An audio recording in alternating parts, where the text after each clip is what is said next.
Hey everybody, it's Dr. Kate Walker. This is your Tuesday training, and we're going to talk about money. And my special guest is Jennifer, that many of you know and love. And she's going to ask me tough money questions because she's going to be in her own private practice soon. And I thought, well, who better than to kind of talk about the icky money stuff, the uncomfortable money stuff, than somebody who hasn't really gotten a lot of experience taking money with clients. I mean, Jennifer, you know everything to do with supervision, and you're in a doc program, but what do you think about when it comes to accepting payment from client? And to be clear, we're talking about taking payment, not insurance payment, because that's a whole other animal, right? So what kind of comes to your mind when you're thinking about taking money or accepting payment from clients? For me, I think about, we go to the grocery store and we scan an item and it tells us the item's $5 and we don't question it. We don't think anything of it. We just pay it. I mean, it's not a personal interaction, but as a therapist, it's a very personal interaction. It's a personal relationship, and money's, I was taught growing up, we don't talk about money at the dinner table. Right? So I think addressing money is a really great topic. And I wrote down some questions. So Awesome. Yay. okay. So how do you tell a client that you don't take insurance, that you're just a cash pay practice? That's a really good question. And and I'm going to go back to what you just said a minute ago, because so many of us are raised not to talk about money. And so when you have something that you don't talk about, it puts shame onto it. Like, it's like we're not supposed to talk about sex. We're not supposed to talk about whatever, right?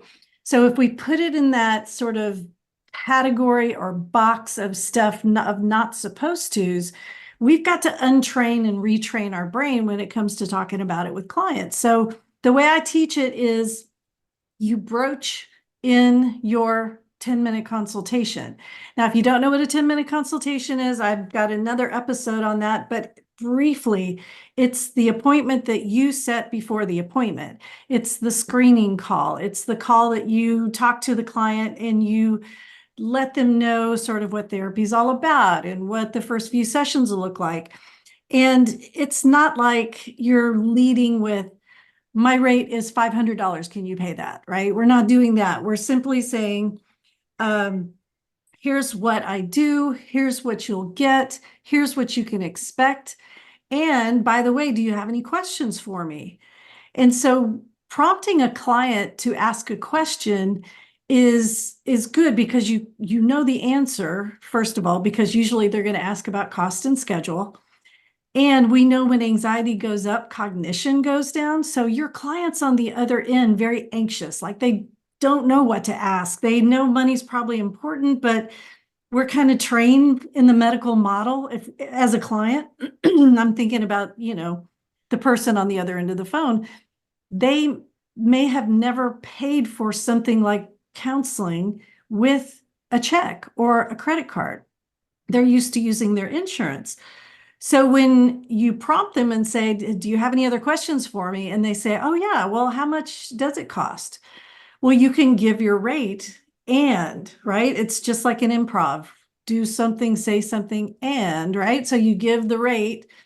My rate is $150, and you can submit a super bill for reimbursement if you have those type of out of network benefits.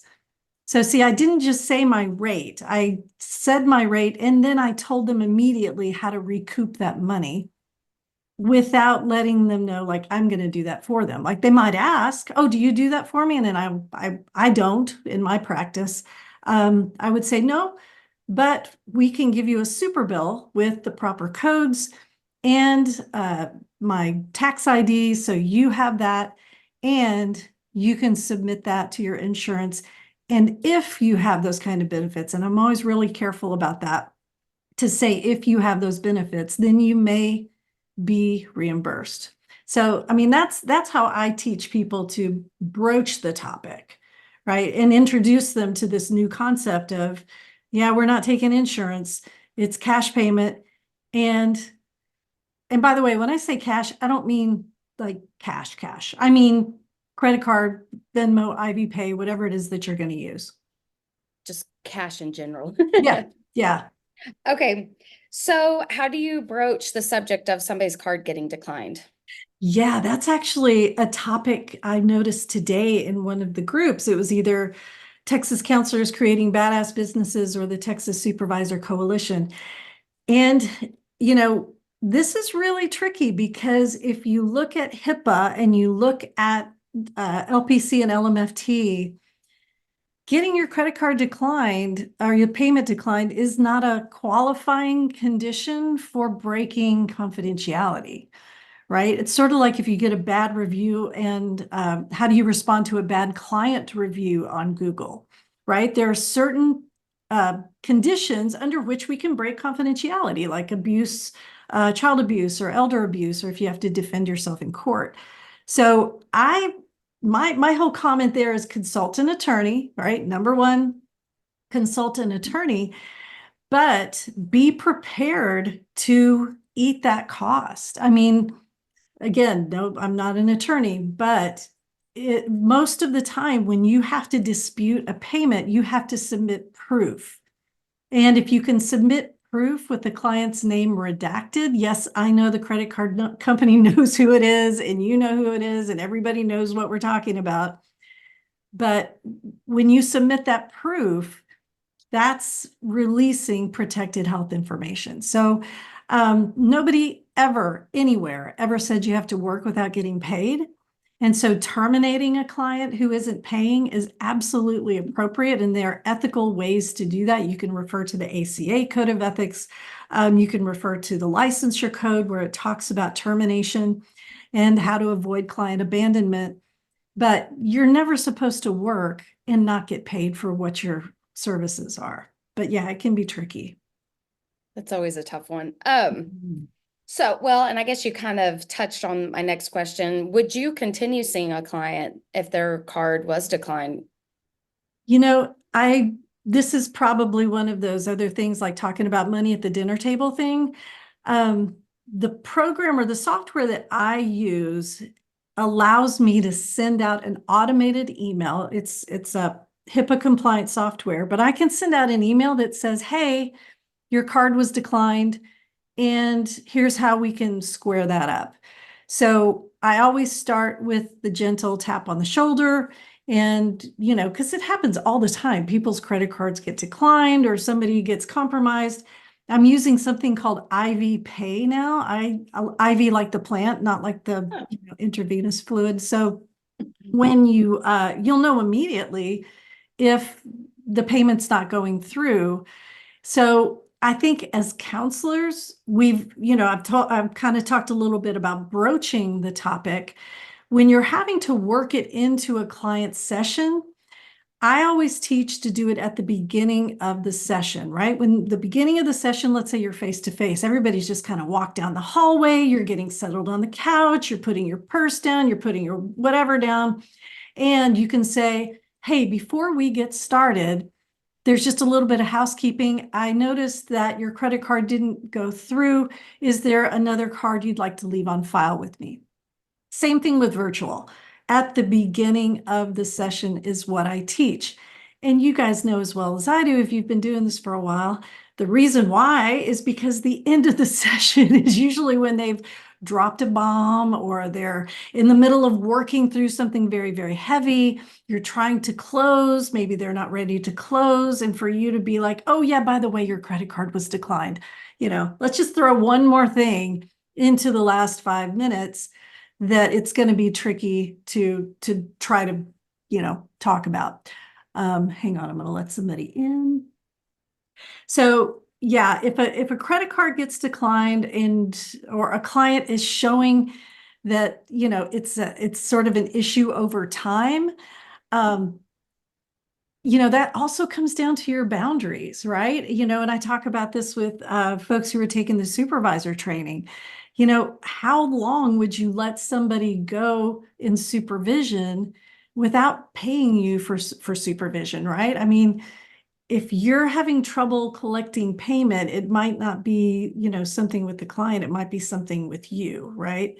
So yeah, it's a lot of what we counselors struggle with money is up there. So Very much so. Have you ever had a client dispute a credit card charge? have I? Yeah. Oh, Yeah, I have a that's long fun. time ago. Yeah, and it was shocking, because you're kind of sitting there going, wait a second, I saw them, right? Like they were there and I remember, and you almost question, what happened. And I work with couples. And so, thank goodness this has only happened once, in almost 20 years, but still it's that, what do I do? How do I get this money back? Well, again, in the big scheme of things, that payment, that one payment that doesn't go through that you're not able to recoup, you have to really ask yourself the time and the effort, small claims court, I don't know, whatever you decide to do, is it really worth going after and maybe possibly risking the protected health information? And flip it to say, if you let that person come back and they still don't pay you or it becomes a pattern, and you're recouping $1,000 from them, that's kind of on you. As gently as I can say it, right? That's really something you got to work out. Perfect. So do you ever offer like session packages? Ooh, that is such a good question. And I hear that now because so many people are wanting to do coaching, right? And so this brings in our codes of ethics and our licensure codes. So code of ethics, just as a reminder, code of ethics is from, we think of that from our professional organizations like ACA, AAMFT, APA, and those don't govern our license, right? What governs our licenses is LPC, LMFT, social work, psychology, BHEC, right? And then above that, we have federal laws like HIPAA. So when you have, wait, tell me the question one more time. I just got totally lost into my ethics.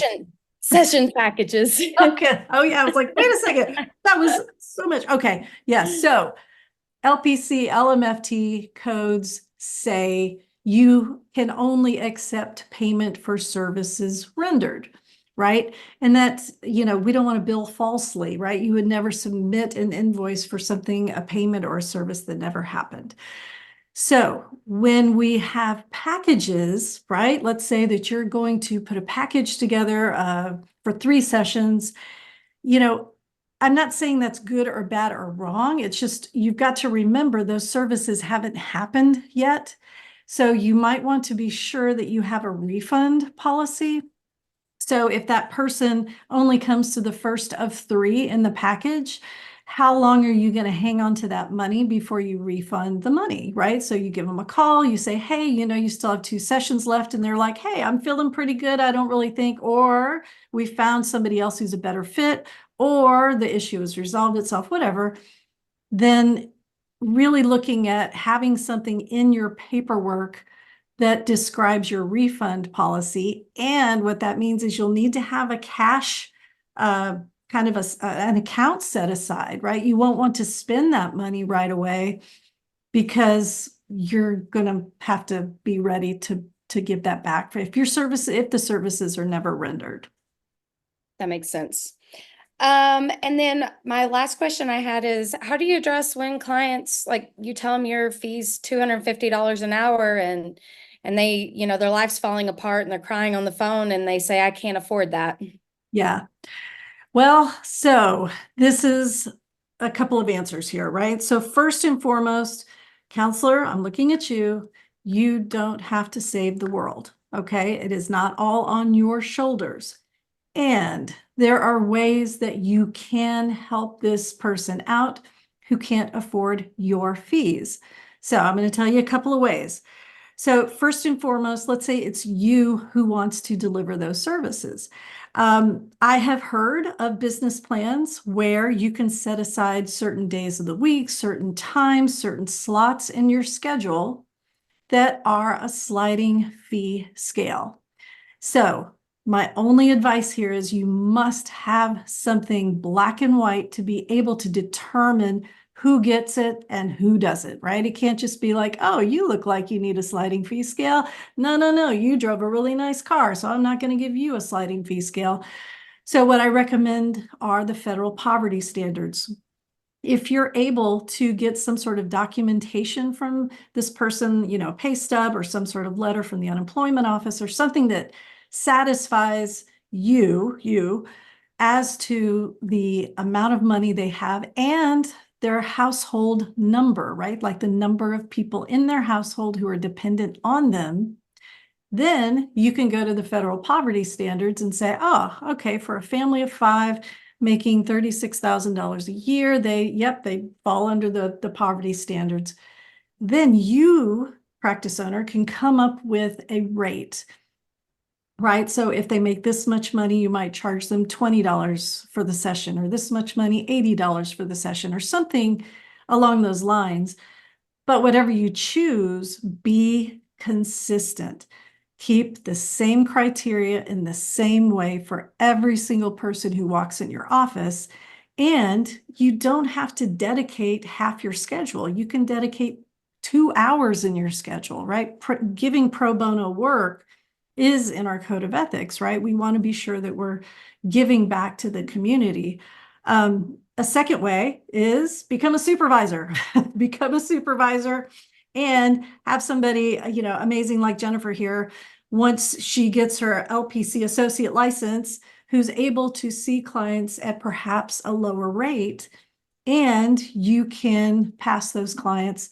And then Jennifer, you can decide what you want to charge them until you get the experience, right? But my goal is to always create a raving fan. So someone who will leave the phone call with resources so they would be able to tell a colleague, a friend, or a family member, hey, that person, you know what, I couldn't pay their rate, but my gosh, they did not let me off the phone until I had resources in my hand, figuratively, so I could take next steps with this problem. So whether that's a session at a lower charge or just referrals that they can take you up on. Awesome. Thank you so much. Those were my questions. That's it? All right. Well, hold on. Let me see if I have any. I think so. Oh, you know what I didn't talk about is within the session. So I'm going to throw this out there here because I do see this, like, okay, getting the credit card number, right? Charging for no-shows, having that information, that can be tricky as well. So I don't work for Ivy Pay. They don't pay me to endorse them. But one of the things I really like about Ivy Pay is you send your client a notification through the app. They get the notification through the app. They enter in their own credit card information. So you never have to deal with that at all. If you're doing it the old-fashioned way, then one of the things I would recommend in the 10-minute consultation is if they choose to book with you, then get the credit card information at that time. But I, Kate Walker, never charge for a missed first appointment, because in my philosophy of counseling, I have not established a relationship with that person yet. Even if they've signed all the paperwork, they don't know me, I don't know them. So I wouldn't charge them for no showing on that first session. But whatever your policy is, make sure, number one, you have it in your intake paperwork. And number two, if you ever change your rate, you got to do it in writing. You have to update that consent form with your new rate and have that person acknowledge it and sign it. I think I saw in one of the social media threads where somebody was texting their client that, like, okay, this is written, right? Like, I'm texting my client, letting them know that I'm raising my rate. And it's like, well, maybe, but How do you know that that's the person who got the text message? exactly. How do you know it's them? Are they able to sign? Are they able to acknowledge in any way received? Are they take a picture and say, hey, yeah, I got your text? No, all right. There's a way that you can get them to sign new paperwork or even just a form. Hey, I acknowledge that my rate has gone up 10% and I agree to it. That's all we're looking for is consent to the new rate, and that is in the rules. I did think of another question, actually. Oh, good. So a lot of people have a 24-hour cancellation policy, and they'll say, if the client doesn't cancel within 24 hours, they have to pay, X amount of dollars. And I guess I kind of struggle with that because, like myself, I have kids. What if I wake up one morning and my kid's puking all over the place? Right. I don't always know 24 hours before an appointment. And that has deterred me from reaching out to some therapists because I don't want to be on the hook for $100 if, God forbid, somebody falls sick on the way to the appointment. Right. And that's something I think in the interview, and if someone's listening to this who is going to ask for therapy, which should be all of us, right? Because therapy is good for us. That's a really good question to ask because we're back to the whole, hey, I'm going to charge you a no-show fee, but you know what? You're kind of my favorite over here, so I'm not going to charge you a no-show fee. So whatever you choose, you must be ruthlessly consistent, right? I mean, it's just one of those things that if you're going to have a policy, you got to stick to it. And honestly, I would actually, as you're saying that, and I've been there too, I've had, 3 kids at home under the age of 18, and you never know what's going to happen. So I imagine that would be pretty cool for a therapist to actually market themselves as someone who is amenable to people with kids, and your no-show fees are reasonable, and you have all of these different ways to reschedule, and you have all these different ways to perhaps use virtual. And I just think I came up with a business. So Yeah, I'm sitting here No. thinking, like, you could do so much Yes. with that because that it is a deterrent. And, it's hard and people Yeah. don't always, you can't plan for illness and emergencies. And No. so I like that. It happens to the best of us, and so maybe it would even be the solution like, okay, if somebody no shows once, okay, they no show 5 times in a row, you're like, hang on, baby, and maybe therapy's not a good fit at this time for them either, right? Maybe it's just not, uh, but gosh, think of the business, think of the practice if you two could brainstorm together and figure out a way to do therapy. I don't know, it just sounds Right. possibilities. Okay, we need to flesh that out. So those are Good. all the questions I had. Hopefully, I mean, that was some really great information. I like the Ivy Pay because taking people's credit card numbers, my previous background was law enforcement, and I always cringed because I worked credit card, debit card abuse cases all of the time. And somebody asked for my credit card number, and I'm like, what are you gonna do with it when you're done? Like, how are we Are you going to burning it in the fireplace? Did you take a match and light it on fire? So, we live in a day and age where it's very easy. So I really, really like the Ivy Pay system where I don't even have to touch it. So there is no possibility that it's because of me that there, was some sort of financial security breach. Yes. Yeah. I know. Like, remember ordering pizzas? They'd be like, okay, what's your credit card number? And I'm like thinking, oh gosh. Okay, here it goes. Right over the phone. Uh-huh. All right, well, let me double check over here in the Facebook group. We've got a couple of people attending live today, and if either of you, one of you want to ask questions, I will stop the recording and we'll dive into those. Hey, Rosalinda, I'm glad you're here. All right, anybody have questions live about money, about talking with clients about money? And I'm talking to supervisors now too. I would love to know how you guys teach your associates who have their own practice, how to broach this topic, how to set maybe a sliding fee scale, how they're going to consistently charge for no-show fees. Because for me, that's the ethics, right? The ethics piece is if we're not treating everybody the same, or I've heard stories too about, yeah, I gave this person a sliding fee scale and then they drove up in a new car. Okay, what do you think that does to the therapeutic relationship, right? Because I mean, we're not big corporations. As the therapist, we're also the bank, right? We are the cashier. We are the one, sending out invoices for billing, the accounting department. So that dual relationship in that moment we really have to work through, okay, am I okay that I'm giving this person a sliding fee scale and they just drove up in a new car? Because I know they need the new car. They've been working really hard right? So always consult. If this is something that you feel like is negatively impacting you or the relationship, take it to somebody, talk to somebody. We've got great groups, right? Texas Counselors Creating Badass Businesses and Supervisors, the Texas Supervisor Coalition, or tag me in this group. Just tag at Kate Walker and I'll see it and I'll answer your question. All right, I think that's it. It's funny, I just looked at your screen. I think that's it, Kate Walker. All right, well, thank you for asking such great questions. And you're going to come back and do this again because you're awesome, Jennifer. Thank you. Thank you. All right. Bye, everybody. Have a great day.